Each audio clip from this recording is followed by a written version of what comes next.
Hello guys, আসসালামু আলাইকুম। আজকে আপনাদের সাথে আমি একটা রান্নার ভিডিও শেয়ার করব। তো আমি রান্না করতেছি চিকেন বিরিয়ানি। ফার্স্টে আমি তেলটা গরম করে নিলাম, তারপর দারচিনি, এলাচ, তেজপাতা সব কিছু দিয়ে দিলাম। তারপর এর ভিতরে আমি দিয়ে দিতেছি পেঁয়াজ কুচি। তারপর পেঁয়াজটাকে ভালো মতো নেড়ে চেড়ে ভেজে নিব। তো তোমরা অনেকেই বলতে পারো যে আপু তেল কম পড়ে গেছে। আসলে আমি ইচ্ছা করেই তেলটা কম করে দিছি আজকে। তো পেঁয়াজটাকে আমি ভালো করে ভেজে নিতেছি। তো এটাকে আমি বেরেস্তার কালারটা করব না, একটু কাঁচা কাঁচা রাখবো। এর ভিতরে নিয়ে আমি আগেই ম্যারিনেট করে মাংস রেখে দিয়েছিলাম, সেই ম্যারিনেট করা মাংসটাকে দিয়ে দিব পুরাটা। তো ম্যারিনেট করা মাংসগুলো আমি দিয়ে দিলাম এখন পেঁয়াজের ভিতরে। ম্যারিনেট করা মাংসের ভিতরে আমি একটু আদা পেস্ট, একটু টক দই, তারপর লবণ, একটু মরিচের গুঁড়ো এগুলো দিয়ে রাখছিলাম। তারপর এখন ভালো করে নাড়াচাড়া দিয়ে তারপর আমি ঢেকে দিব এটাকে। তো মাংসটা আমি ঢেকে দিলাম, কারণ মাংসটা একটু সিদ্ধ হবে, পানি থাকলে সেটাও বের হয়ে যাবে মাংস থেকে। এখন মাংসটা আবার একটু নাড়াচাড়া দিব। দেন দেখো খুব সুন্দর একটা কালার চলে আসছে, এবং আমি এর ভিতরে একটু ছোট ছোট আলু দিয়ে দিছি, নতুন আলু বের হয়েছে এখন।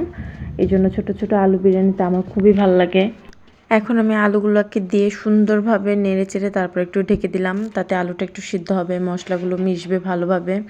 তারপর আমি আবার একটু ঢাকনাটা উঠে সুন্দর করে নাড়াচাড়া দিতেছি, যদি আবার পুড়ে যায় এই জন্য আর কি বারবার নাড়াচাড়া দিতেছিলাম, নিচ থেকে যদি আগুনে পুড়ে যায়। এখন আমি আস্তে আস্তে সব মশলাগুলো দিয়ে দিব। ফার্স্টেই দিয়ে দিলাম টক দই। টক দইটা কিন্তু আমি বাসায় তৈরি করছি, এটা দোকানের টক দই না। তারপর আমি আবার দিয়ে দিলাম মশলাগুলো আমি আগেই মিক্স করে রাখছিলাম। এখানে রাঁধুনি বিরিয়ানি মশলা ছিল, ধনিয়ার গুঁড়া, একটু মরিচের গুঁড়া, এগুলো সব মিক্স করে রাখছি। তারপর আমি দিয়ে দিলাম একটু জিরা বাটা, তারপর দিলাম আদা রসুন বাটা। এখন আমি এগুলোকে সুন্দর করে নেড়ে চেড়ে দিব। আজকের বিরিয়ানিটা আমি একটু ঝটপট রান্না করতে চাইছি, সেই জন্য আমি যতটা শর্টকাট সম্ভব আমি ততটা শর্টকাটই অবলম্বন করছি আমার বিরিয়ানি রান্নাতে। নর্মালি সবাই বিরিয়ানি রান্না করার সময় একটু সময় নিয়ে তারপর আস্তে ধীরে রান্না করে, আর আমার আজকে একটু ঝটপট রান্না করতে হবে, তাড়াতাড়ি মেহমান চলে আসছে বাসায়, এই জন্য আমি একটু ঝটপট রান্না করতে গেছি। তোমরা যদি কেউ শর্টকাট বিরিয়ানি রান্না করতে চাও তাহলে অবশ্যই আমার রেসিপিটাকে ফলো করতে পারো। আমি আজকে খুবই ঝটপট রান্না করার চেষ্টা করছি, কোনো রকমের ঝামেলা ছাড়াই।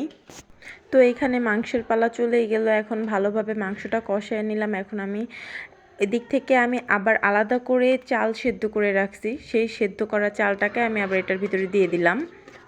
চালটাকে আমি অফলাইনে সেদ্ধ করে রাখছিলাম, ঝটপট রান্না করব সেই জন্য।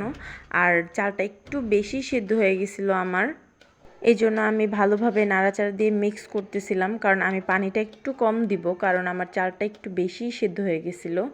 আবার ভালোভাবে নাড়াচাড়া করতেছি যাতে নিচ থেকে আবার পুড়ে না যায়। এখন আমি পরিমাণ মতো পানি দিয়ে দিতেছি। পানিটা বললামই তো আমি আগেই যে আমি একটু পানিটা কম দিব, কারণ চালটা আমার আগেই সেদ্ধ হয়ে গেছিলো এই জন্য। যারাই ঝটপট বিরিয়ানি রান্না করতে চাও অবশ্যই ঝটপটভাবে করবা, কিন্তু আমার মতো ভুলটা কেউ করবা না, কারণ আমি প্রচুর পরিমাণে সেদ্ধ করে ফেলছিলাম চালটাকে, এই জন্য আমার ঝামেলা হয়েছিল। তো আমি অফলাইনে আলু বাখারা আর কাঁচামরিচ দিয়ে দিয়েছিলাম, এটা আমার ক্যাপচার করতে মনে ছিল না। আর এখন আমি একটু হালকা ঘি দিয়ে দিতেছি, এতে ফ্লেভারটা খুবই সুন্দর আসে। আমার বিরিয়ানি অলরেডি রান্না করা শেষ, এখন আমি দমে রেখে দিছি। তো কে কীভাবে বিরিয়ানি রান্না করো অবশ্যই কমেন্ট করে জানাবা।